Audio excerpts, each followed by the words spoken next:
강돌아, 너마저 나를 버리는 거냐? 16살 아씨 연수의 절규가 텅 빈 저택에 메아리 쳤습니다. 3대를 이어온 명문가가 하루아침에 무너졌습니다. 아버지는 관아로 끌려가고 어머니는 절로 피신했습니다. 하인들은 모두 달아났습니다. 마지막 남은 사람 강돌. 어렸을 때부터 연수를 지켜온 그 사람마저 차갑게 등을 돌렸습니다. 그런데 이상했습니다. 왜 강돌은 연수에게 역겨운 걸음 짐을 지게 했을까요?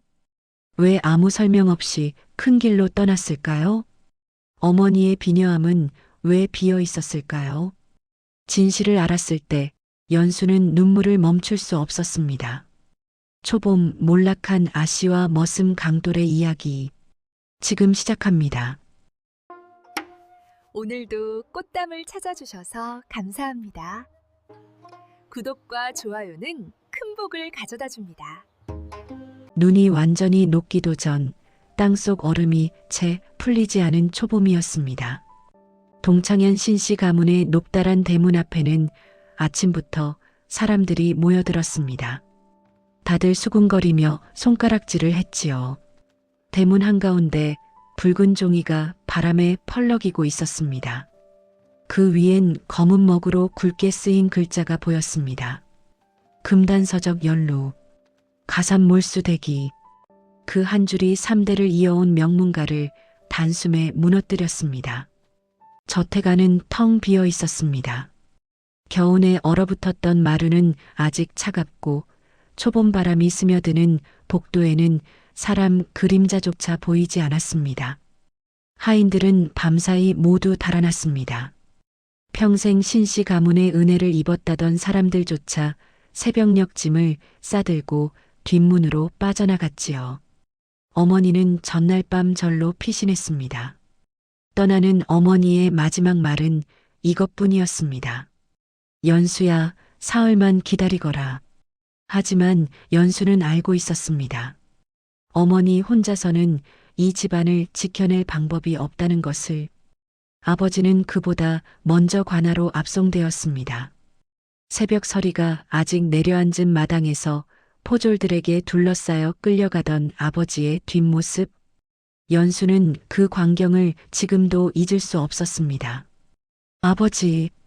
연수가 달려가려 했을 때 강돌이 재빨리 연수의 팔을 붙잡았습니다. 아씨, 안 됩니다. 강돌의 목소리는 낮았지만 단호했습니다. 연수는 그 자리에서 무너져 내렸고 아버지는 그렇게 멀어져 갔습니다. 그로부터 이틀이 지났습니다. 이제 이 큰 저택에 남은 사람은 16살 아씨 신연수, 그리고 연수보다 두어 살 위인 강돌뿐이었습니다. 연수는 서재 구석에 웅크리고 앉아 있었습니다. 창밖으로 보이는 초봄 하늘은 맑았지만 아직 차가운 바람이 불어와 옷깃을 파고들었습니다. 마당의 매화나무는 꽃망울조차 맺지 못한 채 앙상했고 담장 너머 들판에선 겨우 풀뿌리가 땅을 뚫고 올라오려 하고 있었습니다. 모든 게 시작도 하기 전에 멈춰버린 듯한 풍경. 연수의 마음도 그와 같았습니다. 연수는 떨리는 손으로 어머니의 빈 방을 바라보았습니다.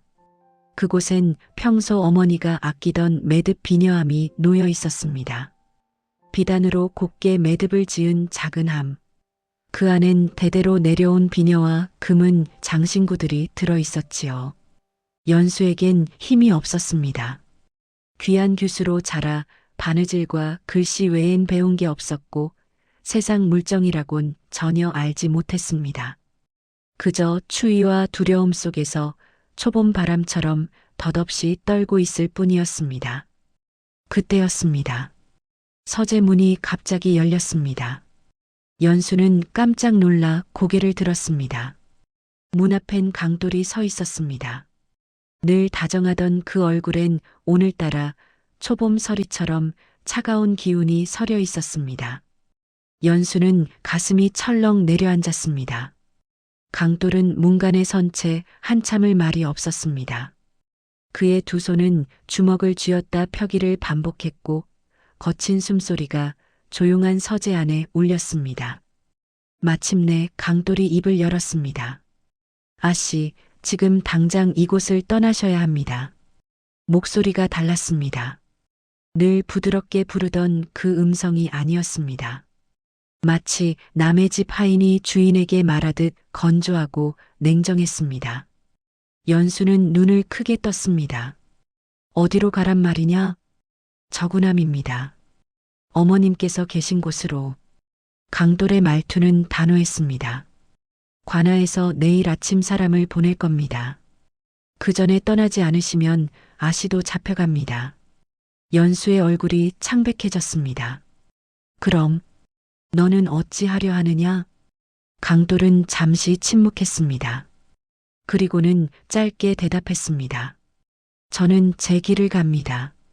그 말이 연수의 가슴에 비수처럼 꽂혔습니다. 연수는 믿을 수가 없었습니다. 강돌은 연수가 어렸을 때부터 줄곧 곁을 지켜온 사람이었습니다. 아버지가 길에서 떠돌던 아이를 데려와 머슴으로 키운 것이 강돌이었습니다. 연수가 처음 걸음마를 배울 때 넘어질까봐 뒤따라다니며 손을 내밀어 준 사람. 연수가 밤에 악몽을 꾸고 올 때 마루 밖에서 밤새 지켜선 사람. 연수가 겨울에 추워할까봐 새벽부터 일어나 온돌에 불을 지피던 사람.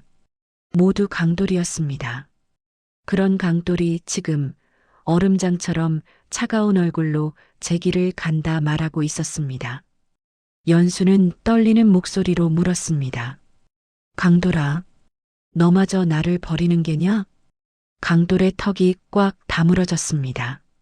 하지만 그는 대답하지 않았습니다.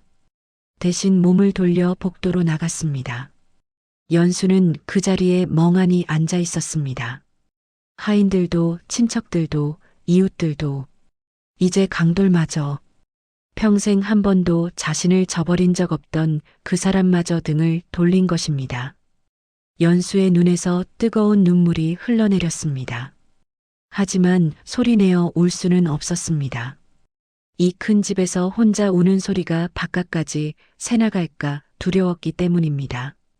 한참 후 강돌이 다시 돌아왔습니다. 그의 손에는 낡은 삼백꾸러미가 들려 있었습니다. 꾸러미는 무언가로 불룩하게 차 있었고 겉에는 먼지와 흙이 묻어 있었습니다. 강돌은 연수 앞에 그것을 내려놓았습니다. 이것으로 갈아입으십시오. 연수는 꾸러미를 풀었습니다. 안에는 남루한 무명 적삼과 누더기 치마, 그리고 때 묻은 머릿수건이 들어 있었습니다. 연수의 손이 떨렸습니다. 평생 비단과 명주만 입고 자란 연수에게 그 누더기는 마치 죄수복처럼 느껴졌습니다. 하지만 더 충격적인 것은 따로 있었습니다. 강돌이 몸을 돌리려는 순간 연수는 그의 허리춤에 매달린 작은 천주머니를 보았습니다. 그 주머니의 색깔과 매듭 모양. 연수는 그것을 알아보았습니다. 어머니의 매듭 비녀함을 싸던 보자기였습니다. 연수의 머릿속이 하얘졌습니다. 연수는 벌떡 일어나 강돌의 뒤를 따라 복도로 나갔습니다. 강돌아, 내 허리춤에 찬 것이 무엇이냐? 그제야 강돌이 걸음을 멈췄습니다. 하지만 돌아보지는 않았습니다. 제 짐입니다. 강돌은 다시 걸어갔습니다. 연수는 그 뒷모습을 멍하니 바라보았습니다. 불길한 생각이 연수의 마음속에 뿌리를 내렸습니다. 우리 집이 망하는 틈을 타서 귀중품을 챙겨 달아나려는 것은 아닐까? 연수는 고개를 세차게 저었습니다. 하지만 의심의 씨앗은 이미 싹을 틔우기 시작했습니다. 연수는 떨리는 손으로 누더기 옷을 입었습니다. 거친 무명천이 살갗에 닿을 때마다 평생 살아온 삶이 무너지는 것 같았습니다. 머릿수건을 두르고 얼굴에 일부러 흙을 묻히고 연수는 거울을 보았습니다. 거기엔 귀한 양반집 아씨가 아닌 초라한 떠돌이 계집아이만이 서 있었습니다. 연수는 입술을 깨물었습니다. 마지막으로 서재를 둘러보았습니다. 책들이 가득했던 선반. 아버지의 먹 냄새가 아직 남아있는 벼루. 초봄 햇살이 비추는 창가.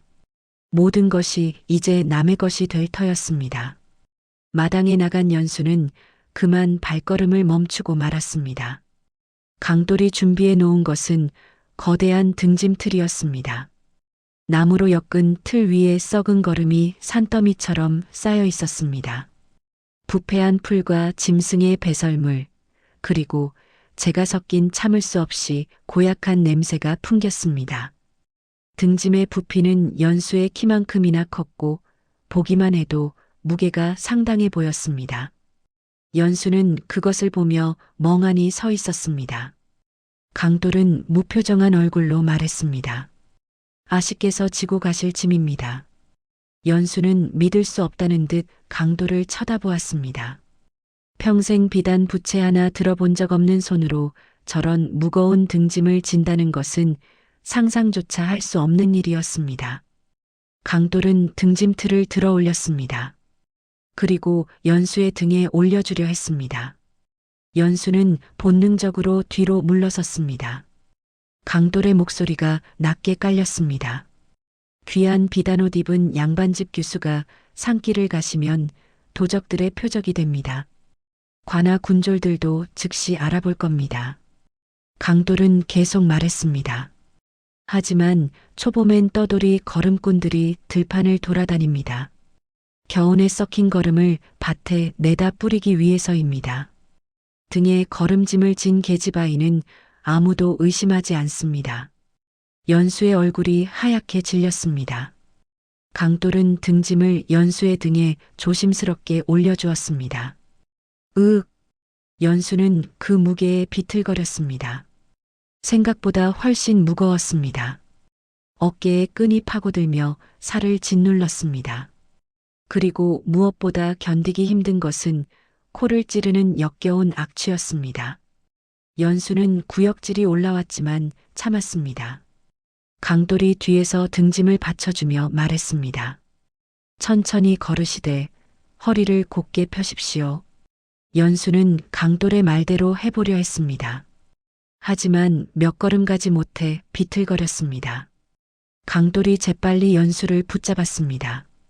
그 순간 연수는 강돌의 허리춤에 찬 그 작은 천주머니가 팔에 스쳤습니다. 연수는 고개를 돌려 강돌을 쳐다보았습니다. 하지만 강돌은 이미 손을 거두며 물러나 있었습니다. 연수는 다시 걸음을 옮겼습니다. 한 걸음, 두 걸음. 등짐은 어깨를 짓눌렀고 썩은 걸음 냄새가 온몸에 배어들었습니다. 초봄의 찬바람이 땀에 젖은 등을 파고들었습니다. 연수의 마음속엔 분노와 서러움이 뒤섞였습니다. 하지만 더 견디기 힘든 건 강돌에 대한 의심이었습니다. 연수는 걸으면서도 자꾸만 강돌의 허리춤을 훔쳐보았습니다. 그 작은 천주머니, 분명 어머니의 매듭 비녀함을 싸던 보자기와 똑같은 문이었습니다. 대문을 나서기 직전 연수는 마지막으로 집을 돌아보았습니다. 3대를 이어온 기와집, 초봄 햇살 아래 조용히 서 있는 사랑채와 안채, 모든 것이 이제 남의 손에 넘어갈 것입니다. 연수는 눈물을 삼켰습니다. 그때 강돌이 말했습니다. 아씨는 산길로 가십시오. 연수는 깜짝 놀라 돌아보았습니다. 산길로?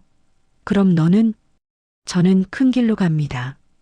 연수의 가슴이 철렁 내려앉았습니다. 강돌은 연수에게 등을 돌렸습니다. 저구남까지 산길로 가시면 사흘이 걸립니다. 밤에는 반드시 바위 틈이나 동굴에서 쉬십시오. 강돌아. 그럼 이만. 강돌은 그대로 큰 길 쪽으로 걸어가기 시작했습니다. 연수는 그 뒷모습을 멍하니 바라보았습니다. 강돌의 허리춤에 찬 작은 천주머니가 걸음마다 흔들리는 것이 보였습니다. 그 순간 연수의 머릿속에 끔찍한 생각이 스쳐 지나갔습니다. 강돌이 어머니의 귀중품을 훔쳐서 큰 길로 도망치려는 것은 아닐까? 연수는 고개를 세차게 저었습니다. 하지만 강돌은 점점 멀어져만 갔습니다. 설명도 없이, 작별 인사도 없이, 그저 차갑게, 냉정하게. 연수는 그 자리에 서서 강돌의 뒷모습이 완전히 사라질 때까지 지켜보았습니다. 초봄의 찬바람이 불어왔습니다. 등짐 속 썩은 걸음에서 역겨운 냄새가 풍겼습니다. 연수는 고개를 돌려 산길을 바라보았습니다. 그곳엔 험한 오르막과 어두운 숲이 기다리고 있었습니다. 연수는 떨리는 다리에 힘을 주었습니다. 그리고 한 걸음, 무거운 걸음 등짐을 지고 산길로 발을 내디뎠습니다. 등 뒤에선 강돌에 대한 의심이, 등 위에선 무거운 짐이, 앞에선 미지의 두려움이 연수를 짓눌렀습니다. 하지만 연수는 알지 못했습니다.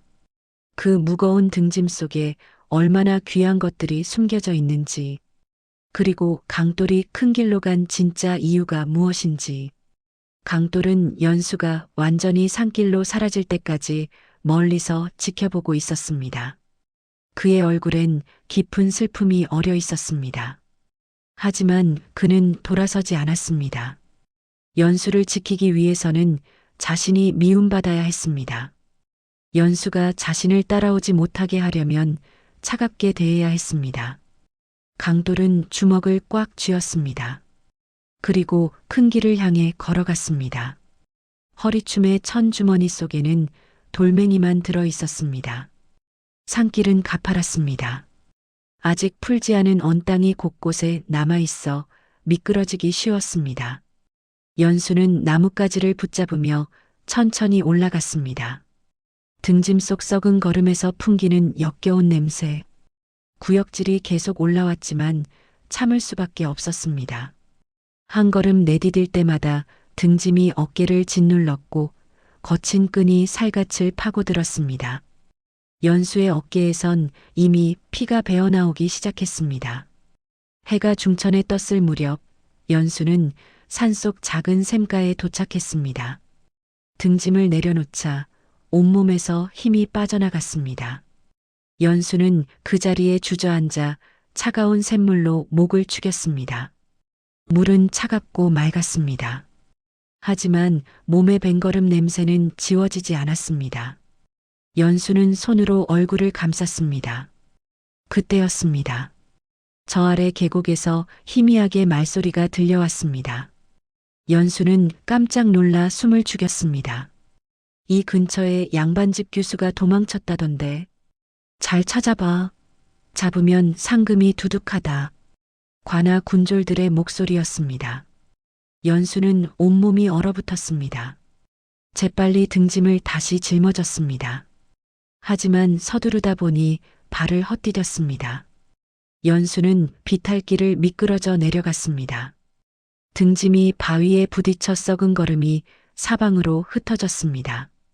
역겨운 냄새가 더욱 강하게 퍼졌습니다. 저기다. 소리 났다. 군졸들의 발소리가 가까워졌습니다. 연수는 황급히 일어나 흩어진 걸음을 주워 담으려 했습니다.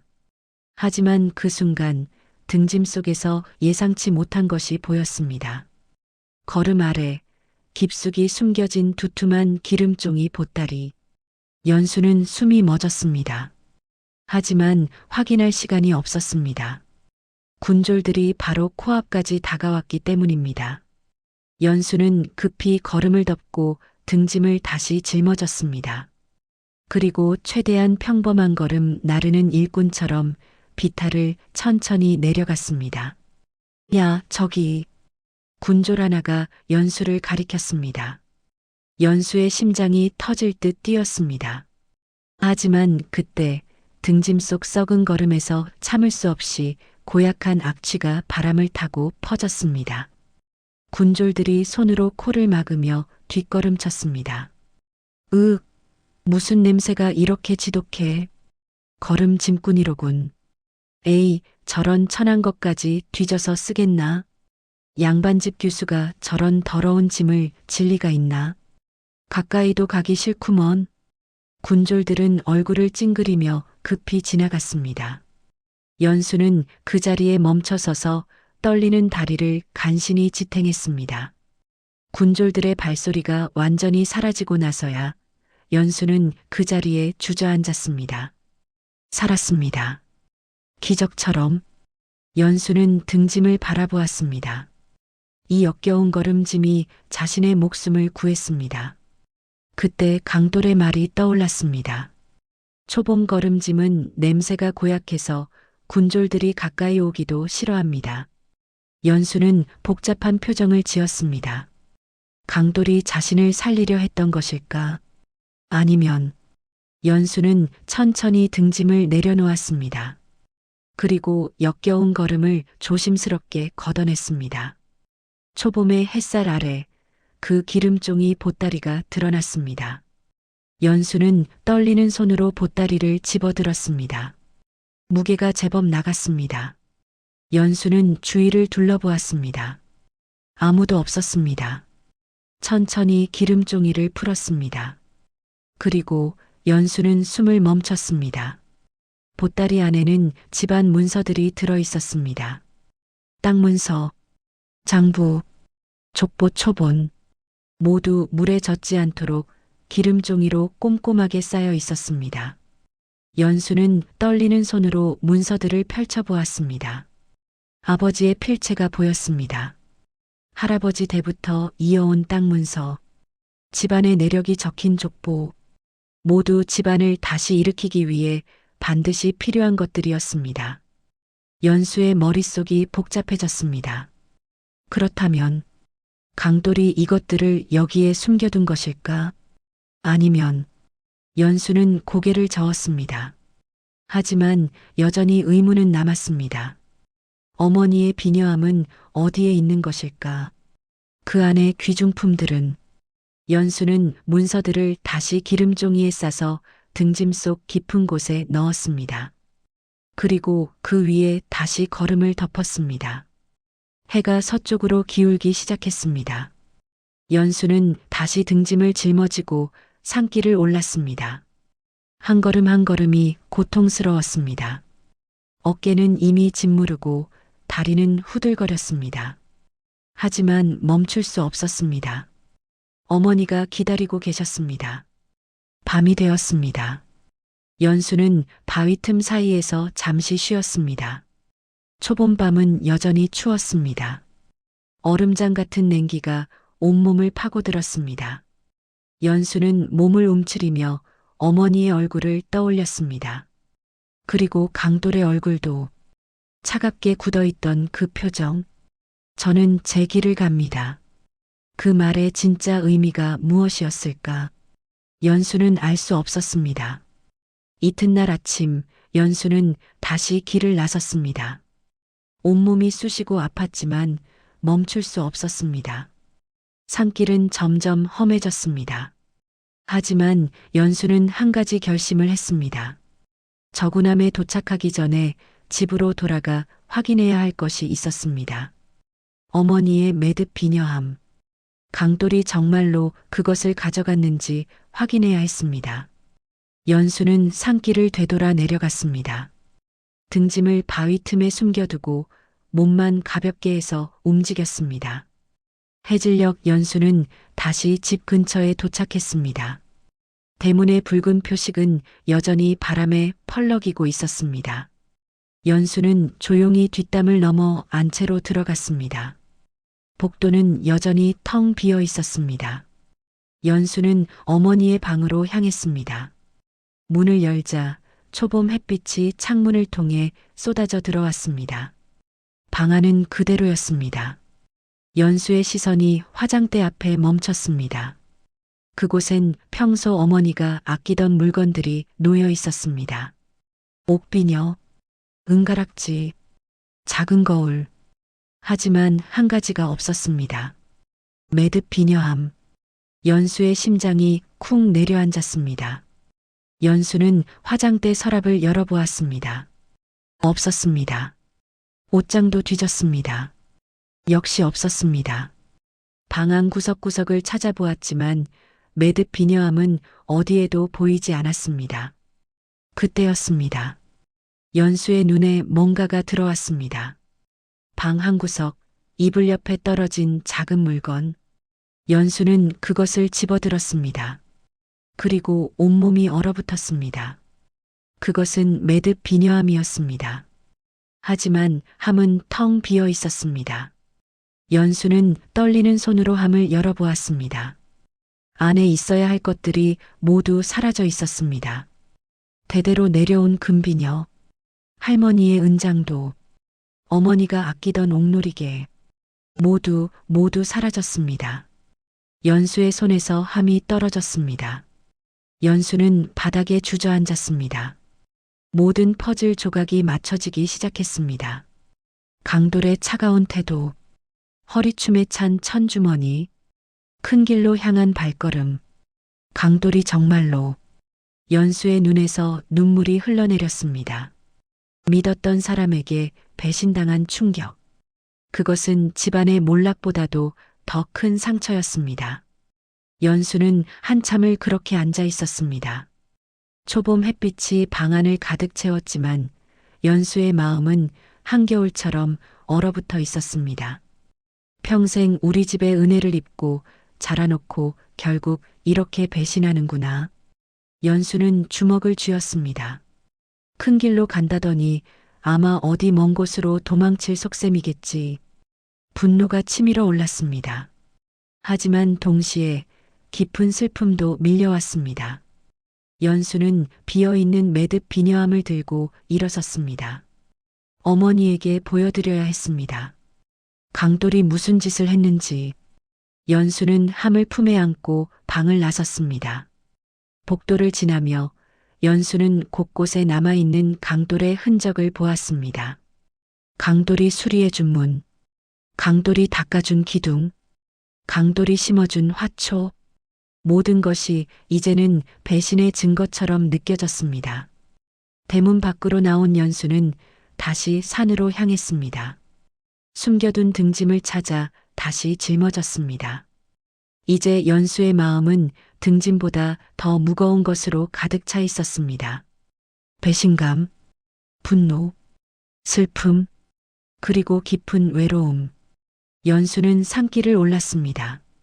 한 걸음 내디딜 때마다 강돌에 대한 오해가 더 깊어졌습니다. 해가 저물었습니다. 연수는 동굴 하나를 발견하고 그곳에서 밤을 보내기로 했습니다. 등짐을 내려놓고 연수는 동굴 입구에 앉았습니다. 품 안에 비어있는 매듭 비녀함을 꺼내보았습니다. 초봄 달빛 아래 텅 빈 함은 더욱 처량해 보였습니다. 연수는 그것을 가슴에 안았습니다. 그리고 조용히 눈물을 흘렸습니다.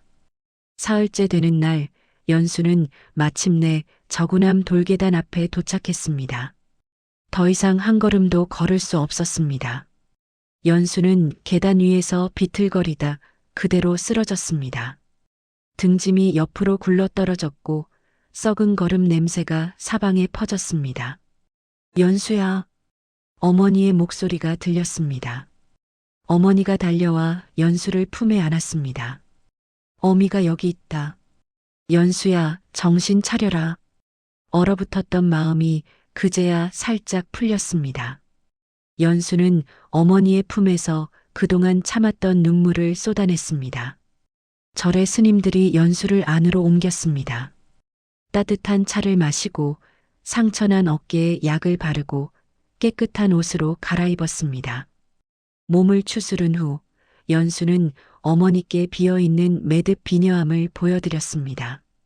어머니 이것을. 어머니는 함을 받아들었습니다. 어머니의 얼굴이 굳어졌습니다. 비었구나. 옛 집안을 뒤져봤지만 아내 것들은 모두 사라졌습니다. 연수는 떨리는 목소리로 말했습니다. 강돌이가. 어머니는 조용히 함을 내려놓았습니다. 그리고 창밖을 바라보았습니다. 그래, 강돌이가 가져갔구나. 어머니도 한숨을 내쉬었습니다. 사람 마음은 알 수 없는 법이란다. 연수야. 집안이 망하는 걸 보고 욕심이 생긴 게지. 연수는 고개를 떨구었습니다. 어머니는 쓸쓸하게 말했습니다. 아무리 오래 함께했어도 결국 남은 남이란다. 천한 신분으로 평생 머슴살이 하다가 이런 기회가 오니 욕심이 생긴 게지. 어머니의 말에는 차가운 단정이 담겨 있었습니다. 연수는 더욱 슬펐습니다. 어머니마저 강도를 의심하시니 이제 강도를 믿어줄 사람은 아무도 없는 것 같았습니다. 그 등짐은 어찌하였느냐? 어머니가 물었습니다. 밖에 두었습니다. 그래도 한번 살펴보아야겠구나. 혹시 또 무엇을 숨겨갔는지. 어머니의 목소리는 냉정했습니다. 연수는 고개를 끄덕이고 밖으로 나갔습니다. 등짐이 마당 한쪽에 놓여 있었습니다. 연수는 떨리는 손으로 걸음을 걷어냈습니다. 역겨운 냄새가 코를 찔렀지만 참고 계속 뒤졌습니다. 기름종이 보따리가 나왔습니다. 연수는 그것을 조심스럽게 풀었습니다. 그 안에는 집안 문서, 땅 문서, 장부, 족보 초본. 연수는 숨을 멈췄습니다. 더 깊은 곳을 뒤지자 또 다른 보따리가 나왔습니다. 연수는 떨리는 손으로 그것을 풀었습니다. 그리고 사라졌던 어머니의 매듭 비녀함이 나타났습니다. 하지만 이번엔 비어있지 않았습니다. 금비녀, 은장도, 옥놀이개 모두 온전히 들어있었습니다. 연수의 손이 떨렸습니다. 연수는 급히 안으로 뛰어들어갔습니다. 어머니, 어머니, 어머니가 놀라 돌아보았습니다. 왜 그러느냐, 연수야? 연수는 비녀함과 문서들을 어머니 앞에 내려놓았습니다. 이것들이 모두 등짐 속에 있었습니다. 어머니는 비녀함을 집어들었습니다. 그리고 안을 확인했습니다. 모든 귀중품이 고스란히 들어 있었습니다. 어머니의 얼굴에 혼란스러운 빛이 스쳤습니다. 이게 등짐 속에 있었다고? 예. 걸음 아래 깊숙이 숨겨져 있었습니다. 연수는 문서들도 펼쳐 보였습니다. 땅 문서도 족보도 장부도 모두 있습니다. 어머니는 한참을 말이 없었습니다. 그리고 천천히 고개를 들었습니다. 그럼 강도리가 훔친 게 아니라 지켜준 것이란 말이냐? 연수도 혼란스러웠습니다. 하지만 집안의 비녀함은 비어 있었습니다. 제가 직접 보았습니다. 어머니는 잠시 생각에 잠겼습니다. 혹시 강도리가 도둑을 막았을 수도 있지 않겠느냐? 도둑입니까? 그래. 그날 밤 집안이 혼란스러웠으니 도둑이 들었을 수도 있어. 강도리가 이것들을 모아서 내 짐 속에 숨겨준 것일 수도. 하지만 어머니는 말을 끝맺지 못했습니다. 여전히 확신이 서지 않는 듯 했습니다. 연수도 마찬가지였습니다. 하지만 어머니, 강도리는 아무 말도 하지 않았습니다. 그것이 이상하구나. 정말로 우리를 위한 것이었다면 왜 설명하지 않았겠느냐? 그리고 왜 그리 차갑게 대했겠습니까? 모녀는 서로를 바라보았습니다. 둘 다 답을 알 수 없었습니다. 어머니, 저는 강도리를 찾아봐야겠습니다. 연수가 말했습니다. 직접 물어보고 싶습니다. 진실이 무엇인지. 어머니는 망설였습니다. 하지만 연수야, 만약 정말로 배신한 것이라면 그래도 확인해야 합니다. 평생 함께한 사람을 그냥 의심만 하고 있을 수는 없습니다. 어머니는 한참을 고민하다가 결국 고개를 끄덕였습니다. 알았다. 하지만 조심해야 한다. 연수는 그날 밤 등짐 속에서 나온 물건들을 다시 한번 살폈습니다. 하나하나 정성스럽게 쌓여 있었습니다. 물에 젖지 않도록 기름종이로, 부서지지 않도록 헝겊으로. 이것이 정말 도둑이 한 일일까? 아니면. 연수는 혼란스러웠습니다. 어머니도 방 안에서 밤새 잠을 이루지 못했습니다. 모녀 모두 강돌에 대한 의심과 미안함 사이에서 흔들리고 있었습니다. 이틀이 지났습니다. 연수는 어머니를 설득했습니다. 강도리를 찾아야 합니다. 어머니는 여전히 망설였습니다. 연수야, 혹시 강돌이가 정말로 배신한 것이라면 어찌하겠느냐? 그래도 확인해야 합니다. 직접 보고 들어야 합니다. 연수의 눈빛은 흔들리지 않았습니다. 어머니는 한숨을 내쉬었습니다. 알았다. 하지만 혼자 가서는 안 된다.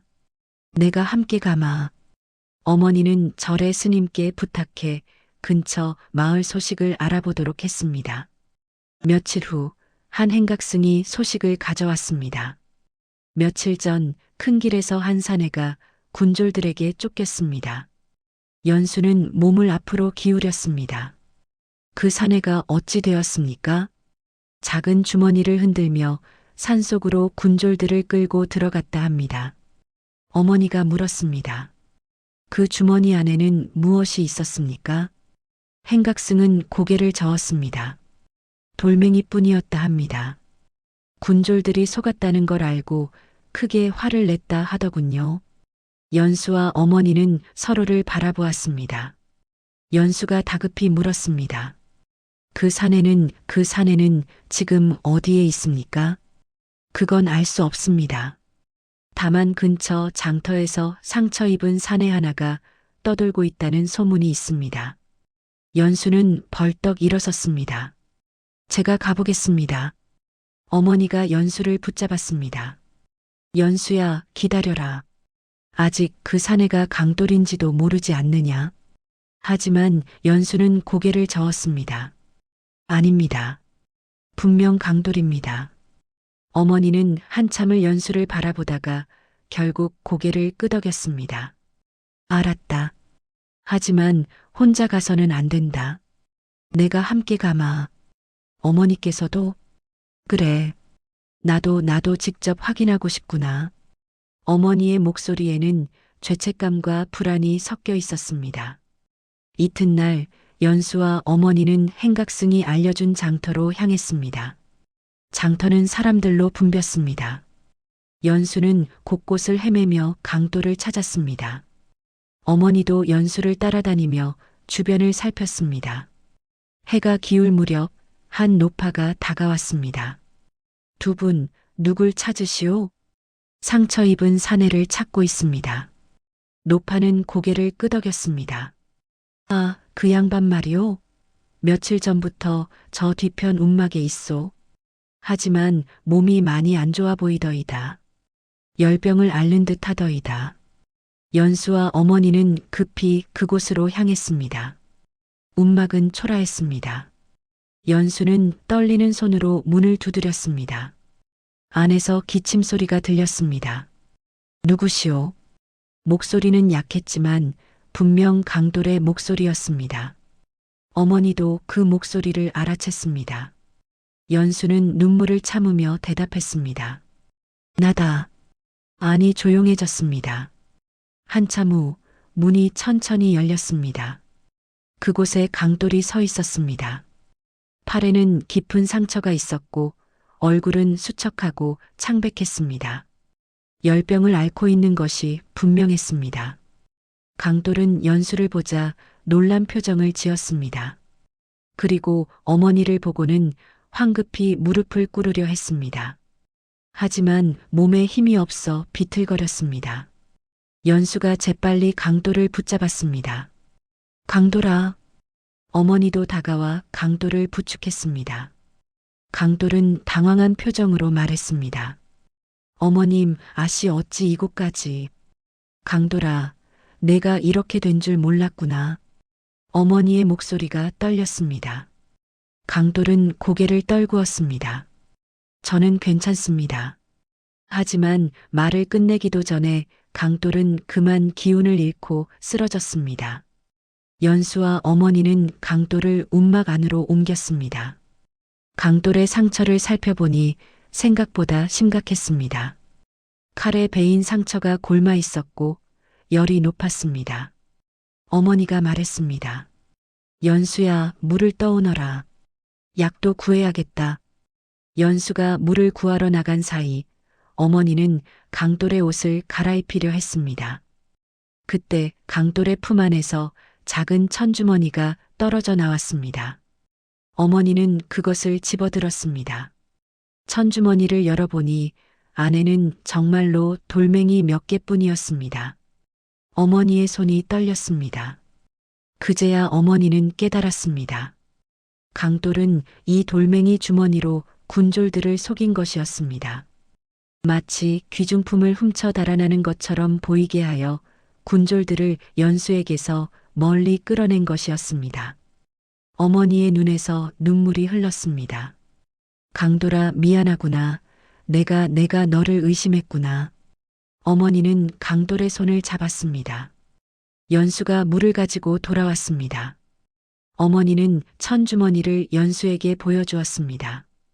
연수야, 이것을 보아라. 연수는 주머니 안의 돌멩이들을 보았습니다. 그리고 모든 것을 이해했습니다. 강돌이 정말로. 연수는 그 자리에 주저앉아 울었습니다. 어머니도 눈물을 흘리며 말했습니다. 강돌이는 우리를 지킨 게 맞구나. 자신의 목숨을 걸고. 연수와 어머니는 밤새 강돌의 곁에서 간호했습니다. 물수건으로 열을 식히고 상처에 약을 발랐습니다. 이튿날 새벽 강돌이 깨어났습니다. 눈을 뜨자마자 연수와 어머니가 보였습니다. 강돌은 놀란 표정을 지었습니다. 어머니가 강돌의 손을 잡았습니다. 강돌아, 미안하다. 우리가 너를 의심했었다. 강돌은 고개를 저었습니다. 아닙니다. 당연합니다. 연수가 울먹이며 말했습니다. 아니야, 강돌아. 우리가 잘못했어. 연수는 천주머니를 꺼내 보였습니다. 이것으로 군졸들을 속였지? 강돌은 아무 말도 하지 못했습니다. 연수는 계속 말했습니다. 우리를 지키려고 내가 위험을 무릅쓴 거지? 강돌은 한참 후에야 조용히 고개를 끄덕였습니다. 제가 큰 길로 가서 군졸들의 눈을 끌지 않으면 아씨께서 위험할까봐. 어머니가 물었습니다. 그럼 우리 집안의 귀중품들을 연수 짐 속에 숨긴 것도 내가 한 일이냐? 그렇습니다. 그날 밤 도둑이 들었습니다. 제가 쫓아냈습니다만 혼란스러운 틈에 또 올까 두려웠습니다. 그래서 모든 귀중품을 한 곳에 모아 아씨의 걸음 짐 속 깊은 곳에 숨겼습니다. 왜 말하지 않았느냐? 연수가 물었습니다. 강돌은 고개를 숙였습니다. 말씀드렸다면 아씨께서 저를 따라오실까봐 두려웠습니다. 그래서 일부러 차갑게 대한 거냐? 그렇습니다. 아씨께서 저를 미워하셔야 혼자 가실 것입니다. 어머니는 강돌의 손을 꽉 잡았습니다. 강돌아, 고맙다. 정말 고맙구나. 우리가 너를 의심해서 미안하다. 강돌은 고개를 저었습니다. 저를 의심하신 것은 당연합니다. 제가 설명하지 않았으니. 연수도 강돌의 다른 손을 잡았습니다. 아니야, 강돌아. 우리가 너를 믿었어야 했어. 평생 함께한 사람을. 세 사람은 그렇게 한참을 함께 울었습니다. 오해가 풀리고 진실이 드러나고 미안함과 고마움이 뒤섞인 눈물이었습니다. 어머니와 연수는 강돌을 움막에서 데리고 나왔습니다. 저구나무로 가자. 내 상처부터 제대로 치료해야 한다. 강돌은 고개를 저었습니다. 저는 안 됩니다. 왜 안 되느냐? 어머니가 단호하게 말했습니다. 너는 우리 집안의 은인이다. 당연히 함께 가야 한다. 강돌은 여전히 망설였습니다. 하지만 연수가 강돌의 팔을 붙잡았습니다. 강돌아, 제발 함께 가자. 내가 없으면 우리는 아무것도 할 수 없어. 저구나무로 돌아온 일행을 스님들이 맞이했습니다. 강돌을 방으로 옮기고 상처를 정성껏 치료했습니다. 연수는 매일 강돌의 곁을 지켰습니다. 약을 바르고 붕대를 갈아주고 따뜻한 죽을 떠먹였습니다. 며칠 후 강돌의 상처가 조금씩 나아졌습니다. 열도 떨어지고 안색도 좋아졌습니다. 어느 날 저녁 연수는 강돌과 둘이 앉아 이야기를 나눴습니다. 강돌아, 내가 너를 의심했을 때 마음이 어떠했느냐? 강돌은 잠시 침묵했습니다. 그리고 조용히 대답했습니다. 괴로웠습니다. 하지만 그것이 아씨를 지키는 길이라 여겼습니다. 연수는 눈시울이 붉어졌습니다. 너는 왜 그리 우리를 위해 모든 것을 바치느냐? 강돌은 창밖을 바라보았습니다. 초봄 달빛이 은은하게 비치고 있었습니다. 저는 이 집안에서 목숨을 구했습니다. 길에서 죽어가던 저를 나으리께서 거두셨습니다. 밥을 주시고 옷을 주시고 사람답게 살 수 있게 해주셨습니다. 그 은혜를 평생 갚아도 모자랍니다. 연수는 강돌의 손을 잡았습니다. 강돌아, 너는 이미 충분히 갚았어. 강돌은 고개를 저었습니다. 연수는 미소 지었습니다. 하지만 나는 안다. 내가 얼마나 큰 희생을 했는지. 한 달이 흘렀습니다. 초봄의 찬바람은 점차 누그러들고 들판엔 새싹이 돋아나기 시작했습니다. 저군한 마당에는 매화꽃이 하나둘 피어나고 있었습니다. 강돌의 상처는 거의 다 나았습니다. 이제 팔을 움직이는데도 불편함이 없었고 얼굴에도 혈색이 돌아왔습니다. 어느 날 어머니가 소식을 가져왔습니다. 연수야, 내 아버지께서 풀려나셨단다. 연수는 눈을 크게 떴습니다. 정말입니까? 그래. 금단서적 사건이 오해였다는 게 밝혀졌어. 곧 집으로 돌아가실 수 있을 거야. 연수는 기쁨의 눈물을 흘렸습니다. 며칠 후 아버지가 저구남을 찾아오셨습니다. 수척해진 얼굴이었지만 눈빛은 여전히 살아있었습니다. 연수야. 아버지. 연수는 아버지의 품에 안겼습니다. 아버지는 강돌을 불렀습니다. 강돌아, 내가 우리 식구를 지켜주었다지? 강돌은 무릎을 꿇었습니다. 저는 당연한 일을 했을 뿐입니다. 아버지는 강돌을 일으켜 세웠습니다. 아니다. 내가 아니었다면 우리 집안은 완전히 무너졌을 게다. 귀중품들을 지켜주고 연수를 안전하게 보내주고 군졸들을 따돌려 주었다지. 그것도 내 목숨을 걸고. 아버지는 강돌의 어깨를 두드렸습니다. 오늘부터 너는 더 이상 머슴이 아니다. 이 집안의 식구로 대우하겠다. 집안을 다시 일으킬 때 내가 함께 해주기를 바란다. 강돌의 눈에서 눈물이 흘렀습니다. 평생 모시겠습니다. 그날 밤 연수는 강돌과 저구남 계단에 나란히 앉았습니다. 초봄 달빛이 두 사람을 비췄습니다. 강돌아, 이 계단을 기억하느냐? 기억합니다. 내가 걸음짐을 지고 쓰러진 곳. 그때 나는 정말 끝이라고 생각했어. 몸도 지쳤고 마음도 지쳤고 모든 것이 무너진 것 같았어. 연수는 강돌을 바라보았습니다. 하지만 어머니를 만나고 내가 지켜준 것들을 보고 희망이 생겼어. 그 희망은 내가 만들어준 거야. 강돌은 고개를 숙였습니다. 연수는 하늘을 올려다보았습니다. 나는 그동안 많은 것을 배웠어. 짐보다 더 무거운 건 사람의 마음이라는 것. 그리고 그 마음을 지켜준 이는 늘 가장 낮은 자리에서 묵묵히 서 있었다는 것. 강돌은 아무 말도 하지 않았습니다. 다만 조용히 고개를 숙였을 뿐입니다. 연수는 계속 말했습니다. 내일부터 새로운 시작이야. 함께 가자, 강돌아. 우리 집안을 다시 일으키자. 강돌은 고개를 끄덕였습니다. 이튿날 아침, 일행은 저구남을 떠났습니다. 스님들이 전송했습니다. 어머니가 스님께 깊이 절했습니다. 은혜 잊지 않겠습니다. 산길을 내려가며 연수는 문득 옆을 돌아보았습니다. 강돌이 묵묵히 걷고 있었습니다. 더 이상 등에 걸음짐은 없었습니다. 연수는 강돌에게 다가가 나란히 걸었습니다. 강돌아, 이제는 내 혼자 짐을 지지 마. 우리 함께 나눠지자. 그것이 가족이니까. 강돌은 잠시 놀란 표정을 짓다가 조용히 미소 지었습니다. 집에 도착했을 때 대문의 붉은 표식은 이미 떼어진 후였습니다. 관아에서 사람을 보내 집안을 정리해 놓았습니다. 아버지는 대문 앞에 서서 깊이 숨을 들이마셨습니다. 다시 돌아왔구나. 어머니가 아버지의 손을 잡았습니다. 이제 다시 시작합시다.